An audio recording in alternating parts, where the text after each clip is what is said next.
Hello, welcome to Uncommon Leadership.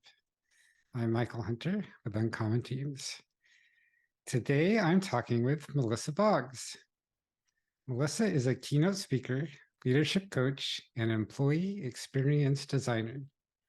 She is host of the Wild Hearts at Work podcast, a roller skater, and an ardent defender of the Oxford comma, which is awesome. Welcome, Melissa. Thank you, Michael. Thank you for having me. Glad to have you here. In your journey to seeing people as people and learning to leverage the unique gifts that they each bring, when did you first recognize this might be a valuable approach? You know what's funny is I recognized this was a valuable approach when it was being applied to me. And by that, I mean as an employee. So I was very fortunate that my very first grown-up job, if you will, when I was 20 years old, was at a company that was so far ahead of their time in terms of employee experience. And our founder, our CEO, was like personal friends with Vern Harnish and Patrick Lencioni. And so everything about our company was about sort of centering the experience of the human, whether that human be the employee that works there, the team member, or, the customers that we served. And so I honestly, from a work perspective, never knew any other way. And there's this funny joke with those of us who worked at the scooter store. I was there for 12 years. So I was in my early to mid 30s before I went on to a different job. And many of us had multiple jobs after that company because we didn't know that not every company was going to have that kind of culture. And so we would go to a company and realize that they weren't seeing us as people, they were seeing us as numbers, and they weren't valuing our unique gifts. And then we would job hop and go to the next job. And, a few years after several of us left, we were like, oh, this is why, because we didn't realize that, we had something special, but we really did. And that set me up for the rest of my career. I went on to become the leader that I was and the employee that I was because of that being my very first formative work experience. Was there a moment post that workplace that really stands out as this was the moment where you realized how awesome that job was? Great question. There were little moments. I couldn't put my finger, because it has been a while now. I couldn't put my finger on one huge, if I had been there, this wouldn't have happened. But just, at that company, everyone knew the mission. I could still recite it to you right now. Everyone knew what our core ideologies were. I could still recite them to you right now. And I do remember going to other organizations and realizing oh, okay, their mission is a piece of paper on the wall. And people don't base their entire work life around that mission like we did. And people don't know what the core values are if they even have them. And that's a big part of the work that I do with leaders now is and even with just individuals, is one of the first things I'll ask someone is, have you spent time understanding what your core values are? Or with leaders, understanding what the organization's core values are. And so I don't know that there was one huge moment, but there were just definitely things that I missed when I went elsewhere. And then I started to focus on A, how do I find a place that, is similar to that? Or B, how do I enable that, as a leader myself, and then ultimately now as a consultant and a speaker to help people see the importance of that. What did that first company do that embedded the mission and their values so deeply that you still remember all these years later? They were everywhere. I cannot stress it enough. The mission, our mission and our core ideologies were embedded in everything that we did. we had like a 1 week, we called it NEO, new employee orientation, that was largely focused around the values. We recited the mission like every day in that first week, which sounds very like cultish, but it wasn't. Our performance reviews were centered around the mission and the values. Our like yearly awards, and actually more than that, we had yearly awards, but we also had like, and those were at like a big like formal dinner, but we also had like quarterly awards around the values where it was really cute. It was like in the last couple of years that we were there.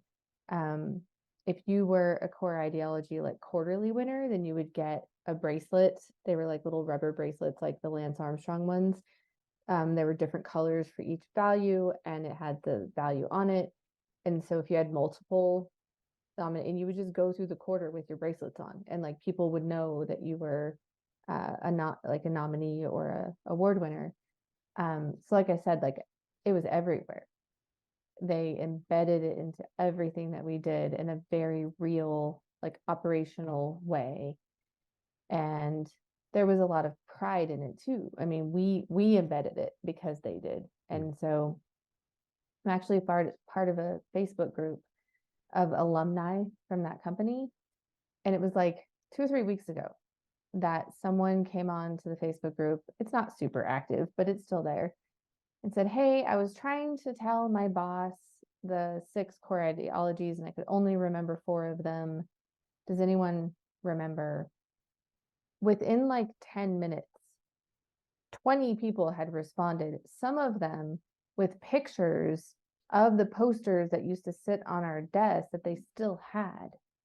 Like they still had the poster. It was like, this kind of poster, but like they still had it. Like there was such an emotional attachment that we had to the company and to those mission and values. And this was a medical company, so we supplied like motorized scooters for people with limited mobility. And so, I mean, there was a real like sense of purpose in that. My grandfather, who has since passed away, but when I worked there, my company helped my grandfather get a powered wheelchair, and it literally allowed my grandfather to go to the restroom by himself. Like it restored dignity to him, allowed my aunt, who lives in the same city as him, to not have to go over there every other hour to help him with things like that. She still did, like she still went to help him, but there was a lot of purpose in what we're doing isn't just selling stuff. I think that was the other thing that leadership team was really good at, was connecting that mission to what every single person did. And I had so many jobs at that company just because it was 12 years and I was growing up, so I was in everything from like sales to training to IT. And even when I was like in IT, everyone in that team understood how what we did supported, our mobility people who supported the customers. Like there was a direct line to how we supported the mission. And I don't think that's common either, but it is really important. What size company was this? At our biggest, I think we were around 2,100 employees nationally. So we were based in a tiny town in Texas. Well, it used to be tiny. But then we had distribution centers all over the country. So I think there in the office, maybe 1,400. And then, our different folks who delivered our equipment were all over the country. That's definitely big enough that this didn't happen just by accident or because there were 20 people that all knew all the things. Right. Yeah, I hear that a lot. Oh yeah, that's easy, like in a little startup. And this was not, I mean, when I joined, it was smaller than that.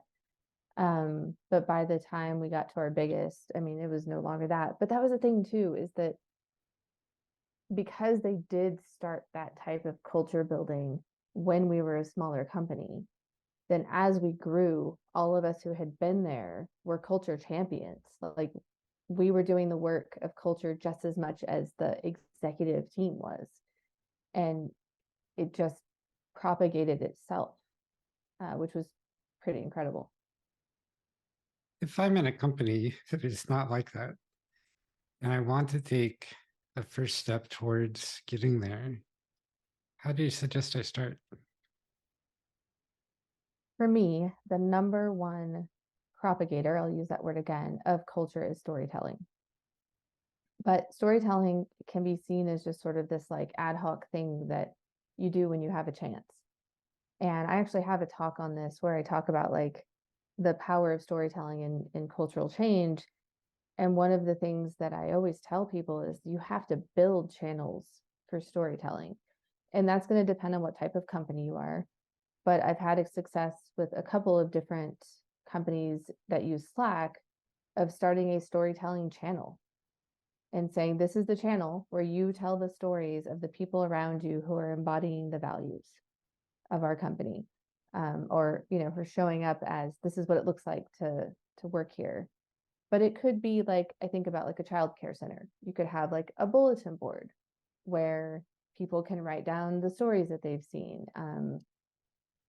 But the number one easiest and like almost free thing that you can do is find a way to create storytelling channels in your organization, especially in remote companies where that doesn't easily get propagated through like the water cooler like it does, in a company that has a water cooler.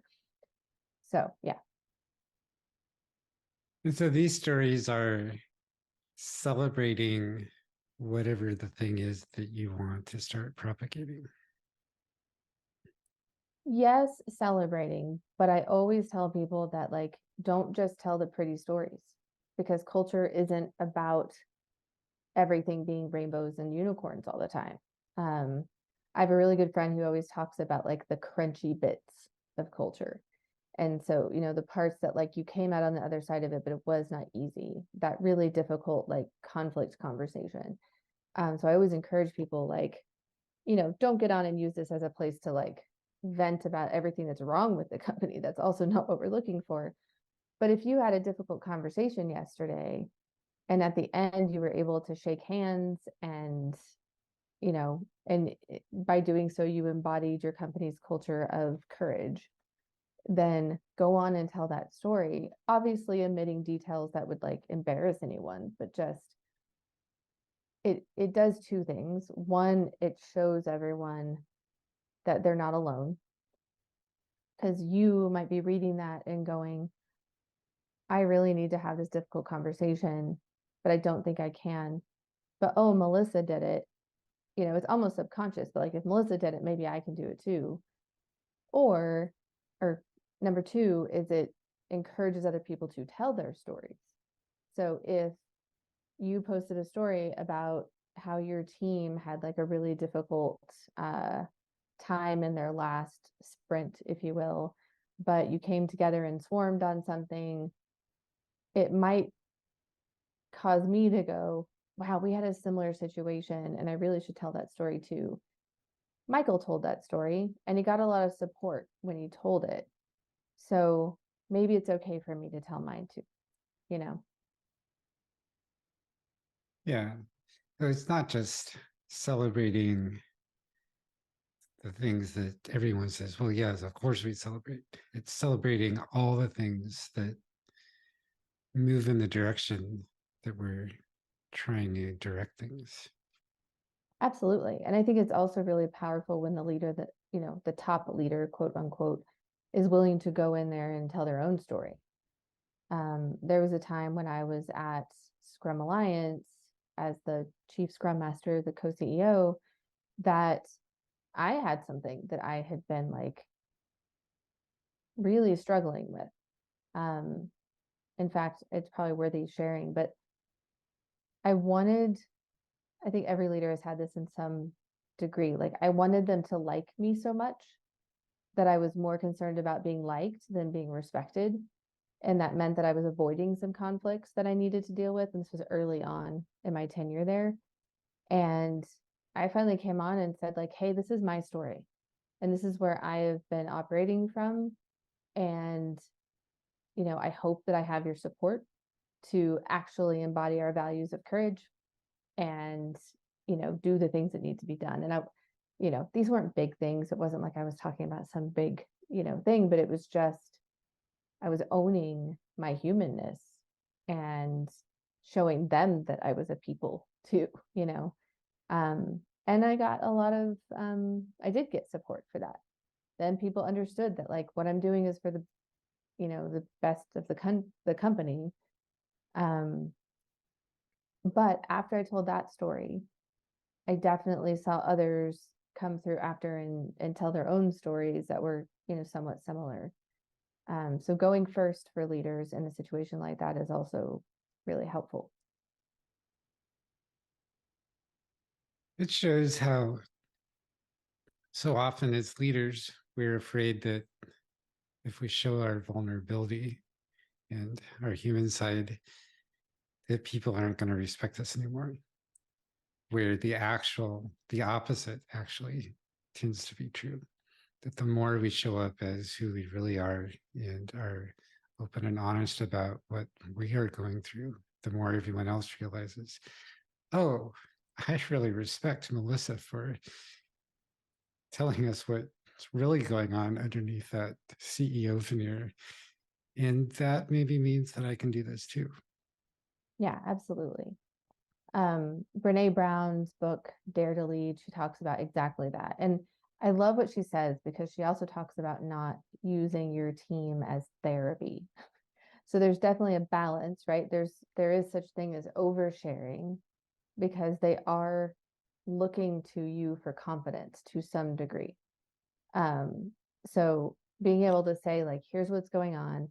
I am nervous too, but I also have faith in us, as a team.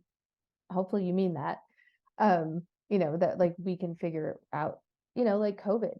I mean, I was there when COVID hit and I didn't have any answers at all. And so I just kept telling them, like, we don't have the answers right now. I will give you as much information as I have at any given point in time. But I wasn't sitting there having the same conversation I was with like my sister, with whom I was like, oh my gosh, I'm terrified, but I was, letting them know like it's okay to be scared. Like I'm definitely scared. Um, but we're going to work through this, we're going to make it one way or another. So there's definitely a balance. And I couldn't give you an exact quote, but like, I really appreciate how Brene talks about that in her book, because it's a good reminder that you don't have to like unleash everything on the people that are looking to you for at least some level of confidence. Not all the answers, just like steadiness, for sure. As you're working with companies to make this sort of a transformation, what do you find is the biggest blockers keeping them from doing that?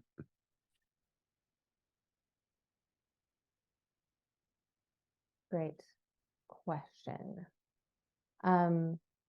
To keep them from, can you reframe your question a little bit? What do you find most prevents them from being able to make the transformation into telling the stories that represent people doing the values and encouraging that behavior top to bottom?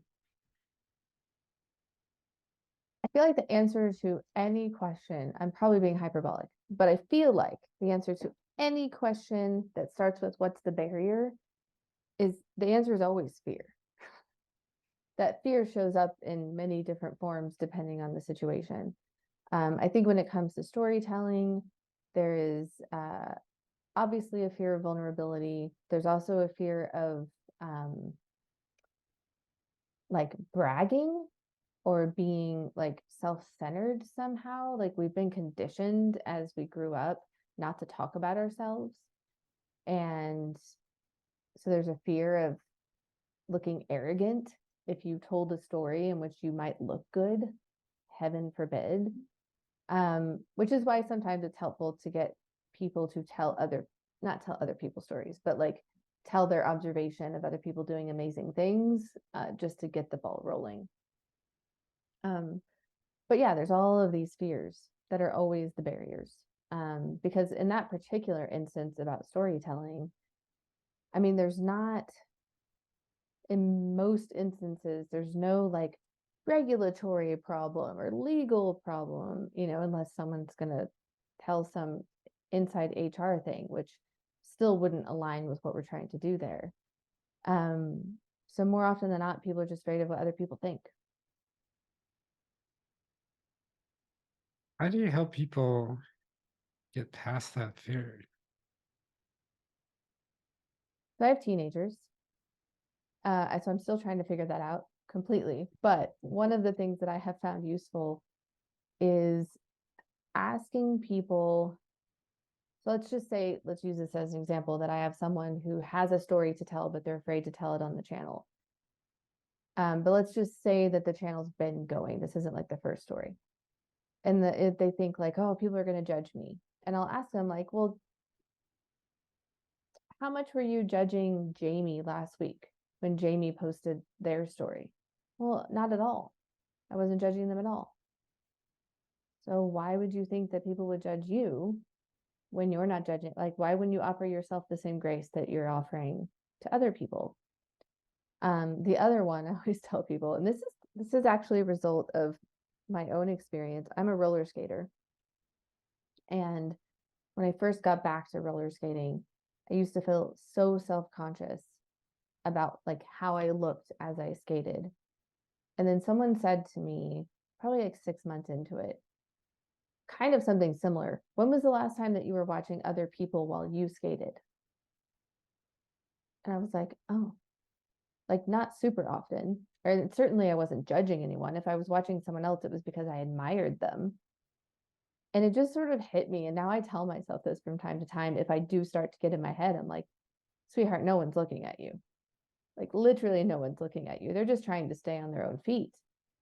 And so it's something similar. If you're afraid to tell your story, I mean, from a judgmental perspective, like no one is sitting there waiting for an opportunity to judge you. No one is sitting there waiting to like rake you across the coals if what you are doing and telling is in good faith and obviously for like the joy of the company. So yeah. Well, let's go off in a totally different direction now. Woo! Since you brought up roller skating, Yes. there's parallels from anything to anything. So what have you found in roller skating that's helped you be a better coach and leader? Oh my goodness. You just hit on my favorite topic of all time. I don't remember if we discussed this or not, probably not, but I am actually developing a talk right now that encompasses all of that. So there are a couple things. First, there's this journey that we all go on when we're trying something new, whether that new thing is roller skating or even being a leader. And this is kind of a new concept, so I'm trying it out with you, Michael. That journey is from cautious to curious. We have to be willing to sort of open ourselves up just enough to be curious. We don't have to be like jumping in with both feet yet. To courageous. And sometimes courageous is like where you sit, right? It's like in your position at your job, you can still be very courageous without like throwing everything to the wind. And then to audacious. And so my journey with skating has very much been that way. And there are different things that you have to do in both parallels, right? Leadership and in roller skating. One of them is just consistency, like knowing what it is that you need to maintain balance and then maintaining that. So I skate 3 times a week unless I'm traveling, and I show up. And sometimes it's good night and sometimes it's not. But that keeps me maintaining momentum, pun intended. And also that's how you build community. Like one thing you'll find, I think, in any kind of hobby or in building trust with employees is you have to just consistently show up. No matter how, again, whether it's a bad night or a good night, consistently showing up allows people to trust that you're going to be there. And so the first probably like 9 months that I skated, I hadn't really built community yet. And I don't think it's a conscious thing, but people don't really notice you until you have shown up consistently for amount of time. And they're like, oh, you're going to be there. Oh, you're going to stay. And even for leaders, especially in companies that have seen a lot of turnover in leadership, don't expect me to trust you until you've been here for a while. Because if I'm an employee and I've seen 3, VPs or whatever come through, like, show up for me first, and then I'm going to trust you. And then another one of my favorite ones is that in order to navigate at the roller rink, you have to be willing to take up space. Your own space, not other people's space, but your own space. And it's hard to show it here, but it's if you can imagine that you're roller skating and you were kind of like keeping your arms in, or your arms sort of crossed, and like keeping yourself kind of like in a narrow, tight position, then one, people don't know what to expect from you because you're not taking up like the normal amount of space, and you're just simply, from a scientific perspective, off balance. You are going to be knocked over more easily when you were kind of just like holding yourself in because you're afraid of getting knocked over. It's like very counterintuitive. And I think it's the same thing with leadership. You have to know who you are as a leader. You have to have a sense of what your values are as a leader, and you have to maintain those. In spite of crisis, in spite of, difficulty or being pushed back. When you do that, people know what to expect from you. And they can make a choice whether that's, the type of leadership that they want to be with or not, or if you're at the rink, someone that you want to skate around or not. But when you are constantly kind of, I don't know, blown by the winds of change, if you will, then no one knows what to expect. And that makes it really difficult to lead and to roller skate. Mm-hmm. And that shows that holding your space and respecting someone else's space doesn't mean that your arm isn't going out in front of their chest as you and they are doing wild gyrations because you're speed skating down or whatever. But it means you're doing that sort of as a dance with each other. And it's not that you're knocking them in the face, that you're aware they are and you understand where you can throw your hand so that you keep your balance and your momentum without blocking or slowing them down. It's they're keeping their momentum in space. That's a perfect analogy. And I will even take it one step further. I also do partner skating. That is somewhat similar to like swing dancing on skates. And that is a skill that you have to learn because, like you just said, you have to be aware of your own space and aware of the other person's space. In leadership, your own boundaries and the boundaries of the people around you. But it is a beautiful dance when both people can be present and open in their own space and sort of, twirl around each other, if you will, or like showing up in their skills in the workplace. It's pretty incredible. It is amazing and so beautiful when people are doing that.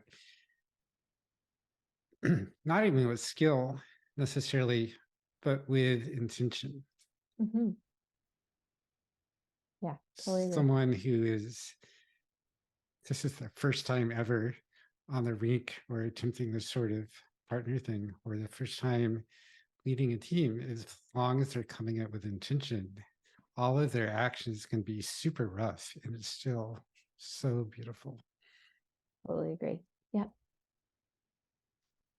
This has been a great conversation today, Melissa. What else should I ask you? What else should you ask me? Ask me.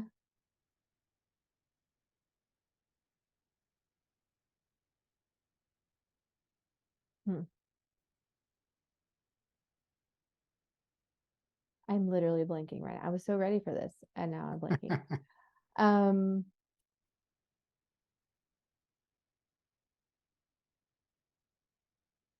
ask me what my favorite animal is. I have a good answer for this. What's your favorite animal?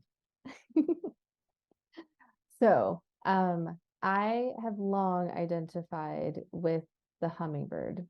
And I actually, you can't even see on this thing, but it's on my necklace. Um, what I love about the hummingbird, first of all, everyone used to joke because I used to eat a ton of candy. I think I've gotten better with my age, but one of my friends once said, like, I flit around everywhere and I also subsist on sugar. So that's where it started. But the more that I like learned about just how the hummingbird exists in the world, first of all, the way that their like actual skeletal structure is designed is literally to be agile, to be nimble. And so I use that analogy a lot when I'm talking with agile audiences about the intention of design in organizational structures. You have to know what you are optimizing for. You have to know what the organization needs in order to figure out the best structure for that. But the hummingbird is also fast. And it's funny because someone once said to me, like, I guess they are pretty territorial. And, what does that mean for me? Because I am someone who really doesn't actually believe in like ownership of other people or, hierarchical structures, things like that. And I still like resonate with it because I can also be very protective when people are living up to their values and those values are being crossed.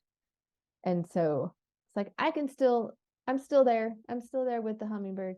I can be, protective or territorial in that way if I feel like there's injustice in people being, challenged on their values. So there you go. Nice. That's lovely. What is the best way for people to connect with you if they'd like to learn more, find out about your upcoming talks, or talk roller skating? Oh, I always want to talk real. I have the funniest shirt. I'm going to answer your question. I have the funniest shirt that says introverted but willing to talk about roller skating. Easiest way to get a hold of me is through my website, which is very, mysteriously www.melissaboggs.com. There's also a contact form on there, or you can email melissa@melissaboggs.com. Simple. Great. And I'll have those links for people in the show notes. What would you like to leave our audience with today? Every audience, I want to leave with 2 words that are my new like challenge to myself, and that is to be audacious. And that can mean all sorts of things. Audacity has different forms depending on where you are and, what it is that you want to accomplish. But in one little way in your life, however it is, like have the audacity to do something. And what are you being audacious about right now? Honestly, the talk that I mentioned, the roller skating centered talk, is by far the most audacious thing I have ever attempted.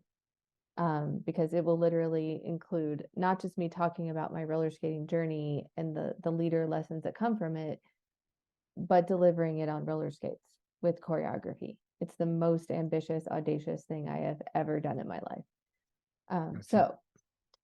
Yeah, it's a big one. It sounds amazing. Definitely audacious. I can't wait to see it. Cool. Good. Thank you, Melissa. And thank you, audience. Please let us know, what are you being audacious about today? And what's keeping you from doing that? Melissa and I want to know. Yes, we do. Have a great day. Thanks for joining us on Uncommon Leadership today.